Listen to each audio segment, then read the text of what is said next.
David Milgaard, born July 7, 1952, is a Canadian who was wrongfully convicted for the rape and murder of nursing assistant Gail Miller. He was released and compensated after spending 23 years in prison. He was born in Winnipeg. As of 2015, he lives in Calgary and is employed as a community support worker. Arrest and trial. In January 1969, 16-year-old Milgaard and his friends Ron Wilson and Nickel John took a trip across Canada. While the friends were in Saskatoon, a 20-year-old nursing student, Gail Miller, was found dead on a snowbank. At the time, Milgaard and his friends were picking up their friend Albert Cadrain, whose family was renting out their basement apartment to Larry Fisher, tipped off by Cadrain, who admitted he was mostly interested in the $2,000 reward for information. British Columbia police arrested Milgaard in May 1969 and sent him back to Saskatchewan, where he was charged with Miller's murder. Cadrain testified he had seen Milgaard return the night of Miller's murder in blood-stained clothing. Wilson and John were also called to testify against Milgaard. They had told police they had been with him the entire day and that they believed him to be innocent but changed their stories for the court. Wilson later recanted his testimony, saying he had been told he was under suspicion and wanted to alleviate the pressure on himself.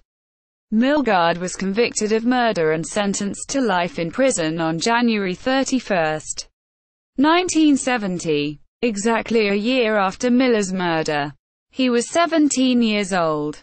23 years later he was exonerated. Milgaard wrote of the hardships he faced in prison, especially the difficulty of having his case reviewed, in his foreword to Gary Botting's book Wrongful Conviction in Canadian Law. Toronto, LexisNexis, 2010. Review and release. Milgaard appealed his conviction several times but was blocked both by bureaucracy and by a justice system unreceptive to those unwilling to admit their guilt. His formal application was completed in 1988 but was not considered until 1991 after Liberal MP Lloyd Axworthy addressed Parliament. Quote, "I wish to speak of a travesty of justice. I speak of the plight of David Milgaard, who has spent the last 21 years of his life in prison for a crime he did not commit. Yet for the last 2 years, the Department of Justice has been sitting on an application to reopen his case. But rather than review these conclusive reports, rather than appreciate the agony and trauma of the Milgaard family, the Minister of Justice refuses to act." Quote, "Parliament acted, and rejected Milgaard's application for a conviction review. In her 1996 autobiography Time and Chance, former Prime Minister, then Justice Minister, Kim Campbell devotes a chapter to Milgaard. In it she says one of the main reasons for the delay in acting on the request to reopen his case was because Milgaard's lawyers kept adding new documentation to the file, thereby slowing down the start of her review. Supreme Court of Canada reference and subsequent events. The federal government submitted a reference question to the Supreme Court of Canada, which recommended Milgaard's conviction be set aside.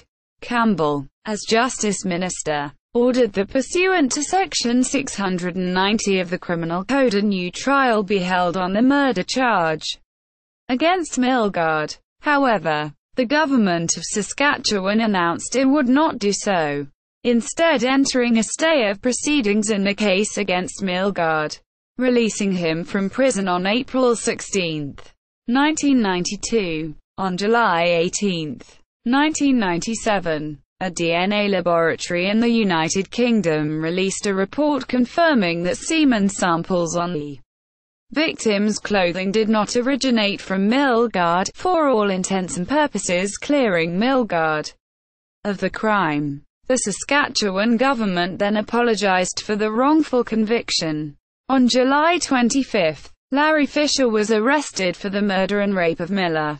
On May 17, 1999, the Saskatchewan government announced that a settlement had been reached with Milgaard, and that he would be paid $10 million Cdn Compensation Inquiry. On September 30, 2003, the Saskatchewan government announced a royal commission would investigate Milgaard's wrongful conviction. And on February 20, 2004, Justice Edward P. McCallum was announced as the commissioner. Douglas Hodson was later appointed as commission counsel. On September 26, 2008, the Saskatchewan Minister of Justice, Don Morgan, released the findings of the Milgaard inquiry. Among its recommendations were a call for the federal government to create an independent body to review allegations of wrongful conviction. The report noted that if such a body had existed, Milgaard might have been released from jail years before he was. Linda Fisher, ex-wife of Larry Fisher, visited the Saskatoon Police Department in 1980. She told the police that she believed her former husband had likely killed Miller. The Saskatoon Police Department did not follow up on her statement. The inquiry report released by McCallum states that W. Heil McCallum noted that Milgaard's family members mounted a formidable public awareness campaign. Their efforts also created tension and resentment within the police and the Crown's office. Quote, "This is seen by some as an excuse for the failure of the Saskatoon police to investigate Larry Fisher, real killer." Larry Fisher lived in the neighborhood where Miller was raped and murdered, but at the time he was not seriously considered as a suspect. Fisher was arrested on July 25, 1997, in Calgary. He was convicted on November 22, 1999, and sentenced to life in prison on January 4, 2000, due to the laws at the time of the crime. However, he was eligible to apply for parole in 10 years, rather than the current 25. After the sentence. Before this conviction, Fisher had served 23 years for numerous rapes in Winnipeg, Manitoba, Saskatoon and North Battleford, Saskatchewan. Fisher was never paroled, dying in prison in 2015. In popular culture today, the Milgaard case has been the subject of 3 movies. The 1992 documentary The David Milgaard Story, directed by Vic Zarin. The 1999 docudrama Milgaard, directed by Stephen Williams and starring Ian Tracy. And in an episode of the documentary series Crime Stories, produced by Partners in Motion. The song, Wheat Kings, by the Tragically Hip, from their 1992 album Fully Completely, contains references to the story. This song was rated the best Tragically Hip song of all time by CBC readers in a 2016 poll. Canadian artist David Collier described the Milgaard case in comics form in his 2000 book Surviving Saskatoon. See also, Overturned convictions in Canada. List of miscarriage of justice cases. Report of the Commission of Inquiry into the wrongful conviction of David Milgaard. Official website for the Royal Commission into the wrongful conviction of David Milgaard. CBC. CA in-depth. Timeline of David Milgaard story. CBC Digital Archives. The wrongful conviction of David Milgaard. Supreme Court of Canada opinion reference Re Milgaard. Can. 1992. 1s. C. R. 866. Milgaard on IMDb. The David Milgaard story on IMDb. Crime Stories, Elusive Rapist on IMDb.